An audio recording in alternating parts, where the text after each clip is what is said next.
Hey everybody, welcome back to day 2. Breakfast with Bob from XTERRA Oak Mountain. My name is Bob Babbitt. We are brought to you by Master Spas, As Fuels Go Longer, HOKA Let's Fly, Form Smart Swim Goggles, Zoot Sports, the original triathlon brand, Premium Plus Sports, and of course our Challenged Athletes Foundation. Our next guest from New Zealand. He's been 4th here, he's been 3rd here.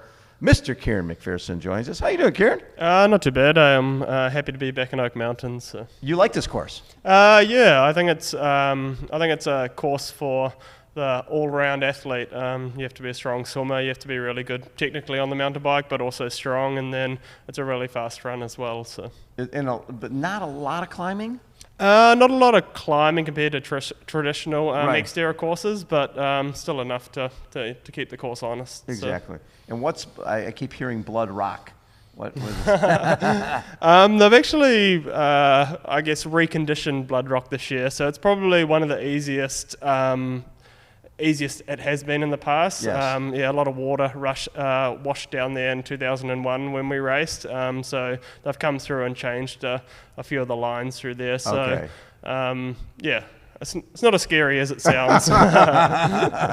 And growing up, you running was your sport? I was top nationally ranked runner. I had some 1500 or what? no, I used to run on the road. So more 5K, 10K. Yeah, 5, 10, half marathons. Half marathon. Yeah. Starting at how old?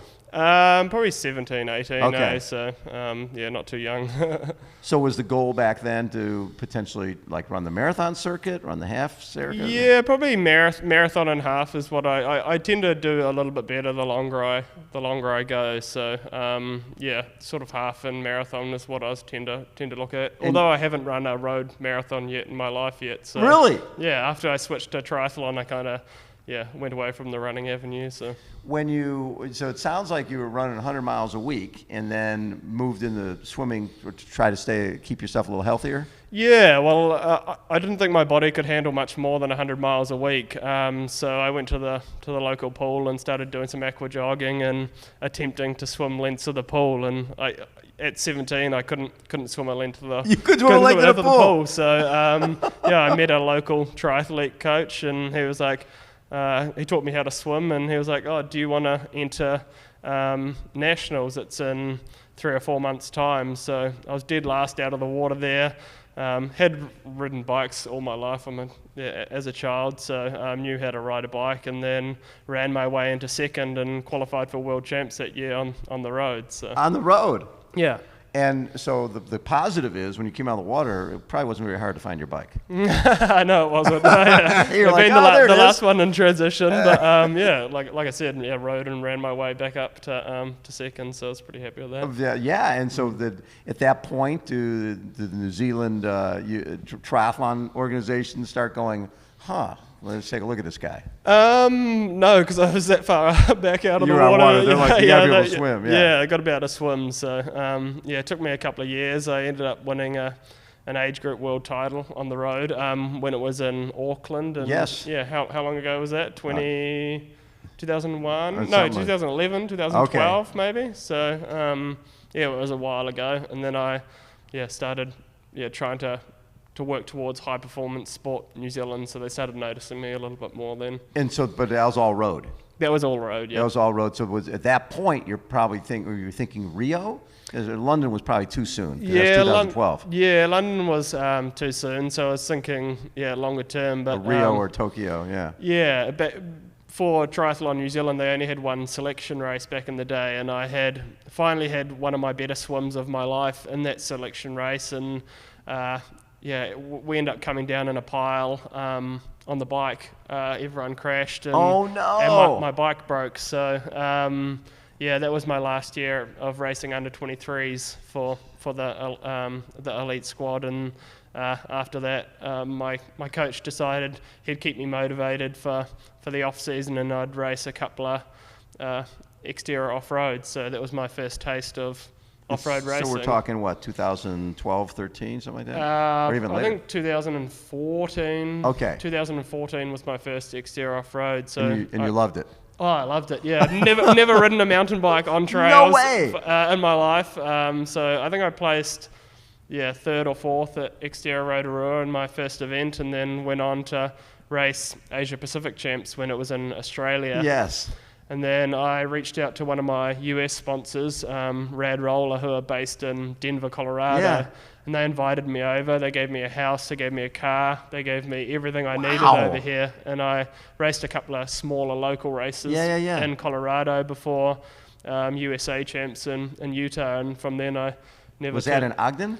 That was in Ogden, yeah. Yes. And so I happened to meet my now wife that summer, so...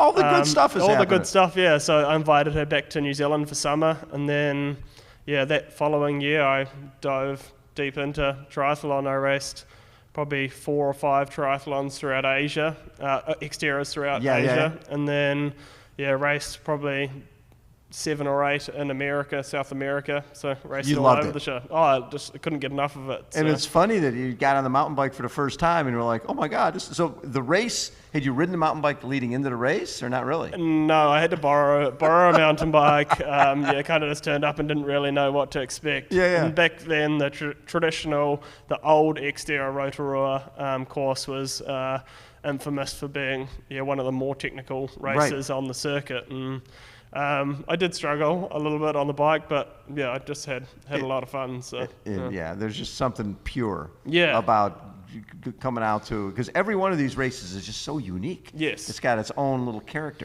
Yeah, well, and I think that's what's good about XTERRA. You could have different people have different strengths, whether it be mountain biking, mountain running, but all the courses play to a different person's strength. So you may be the best at the course at Oak Mountain, but if you went to Beaver Creek, you may end up 10th or 12th or 15th. Exactly. So you just play to your strengths, and then you base your training to the strengths of the courses. And from all the courses you've done, what courses suit you best? I really like it here. I like more of a technical mountain biking. Right.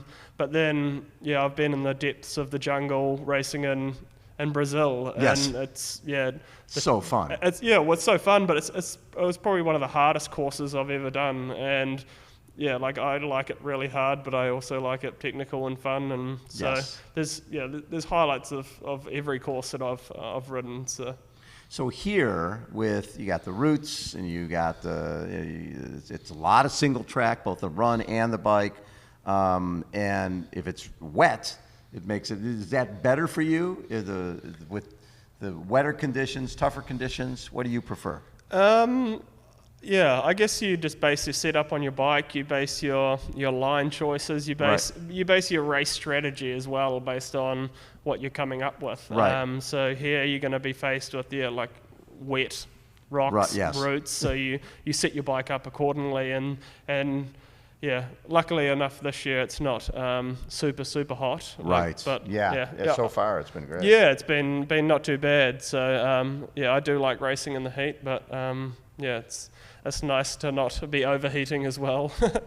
So you're coming off a 4th at Asia Pacific, right? Asia Pacific Champs. That was really, talk about hot. It was a good race over there. That was the first race of the XTERRA World Cup. Yep, and I heard the course was really cool. Yeah, the course is surprisingly really good. Yes. They built a lot of single track down there in Kenting in Taiwan. So it was a really good traditional mountain biking course, and it was a good test for the start of the season. There was a lot of Europeans that come over. There was people from obviously the Pacific as well that came up to race. So it was a really good test to start off the year.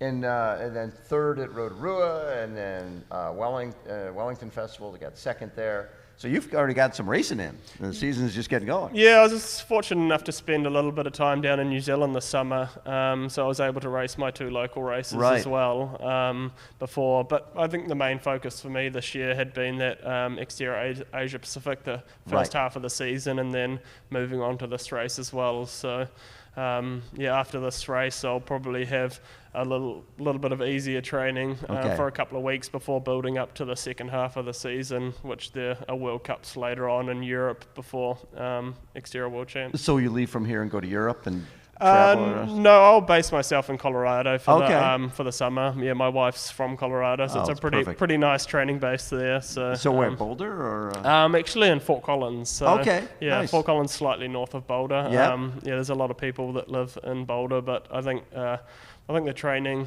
is a lot better up in Fort Collins. Yes. Possibly a few less egos as well. So, You can do your own thing. I can do my own thing. Yeah. I don't race on someone else's training program. Right. So Now, do you it's coach great. yourself? No, I'm coached by Val Burke in Okay. Wanaka, New Zealand.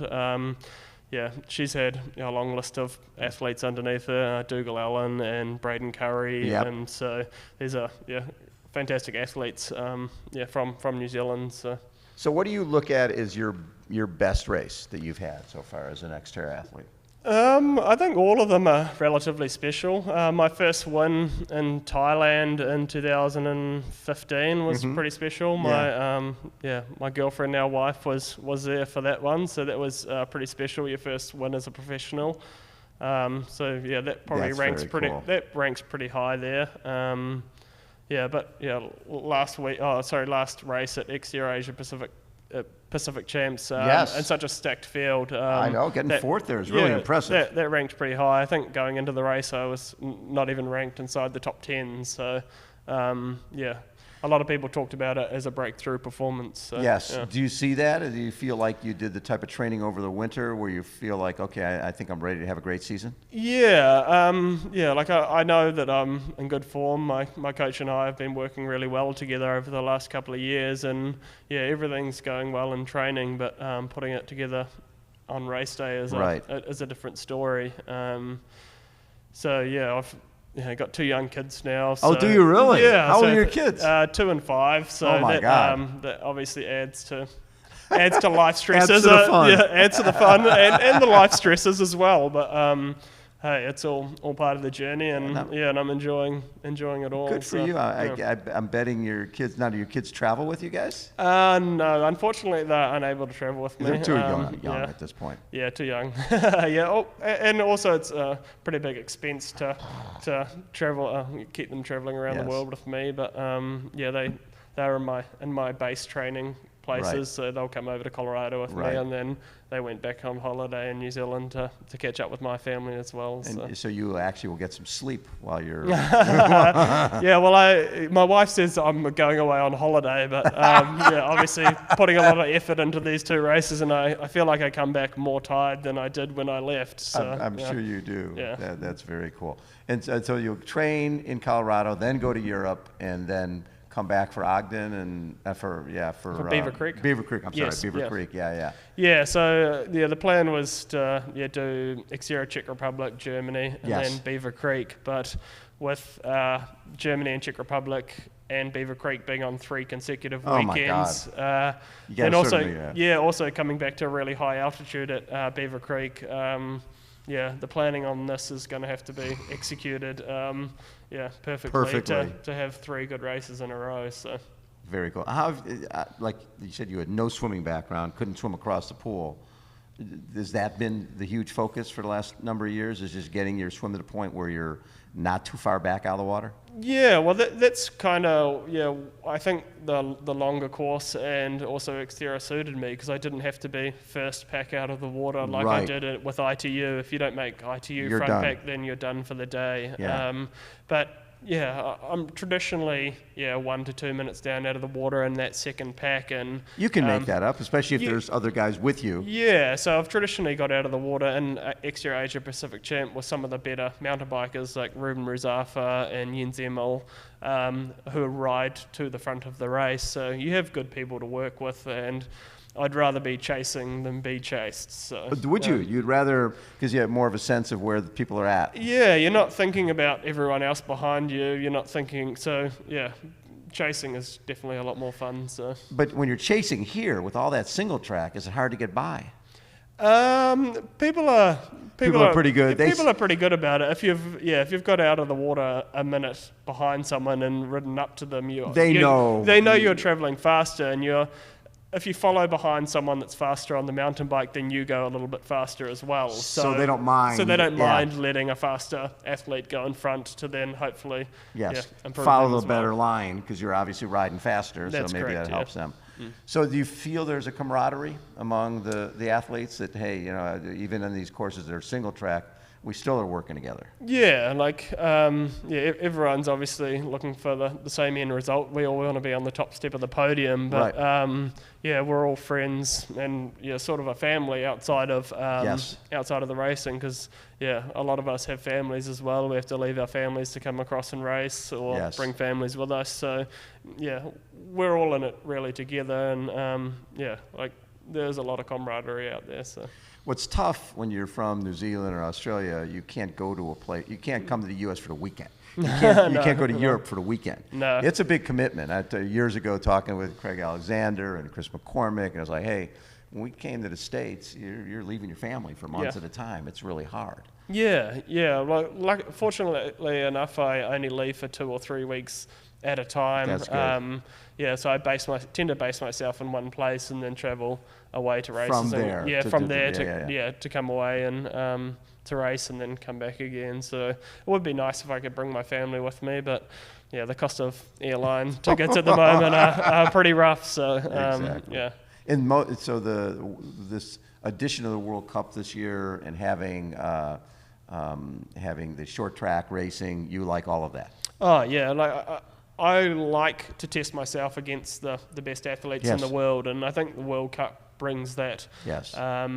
Traditionally we wouldn't have Europeans at a race in America. So right.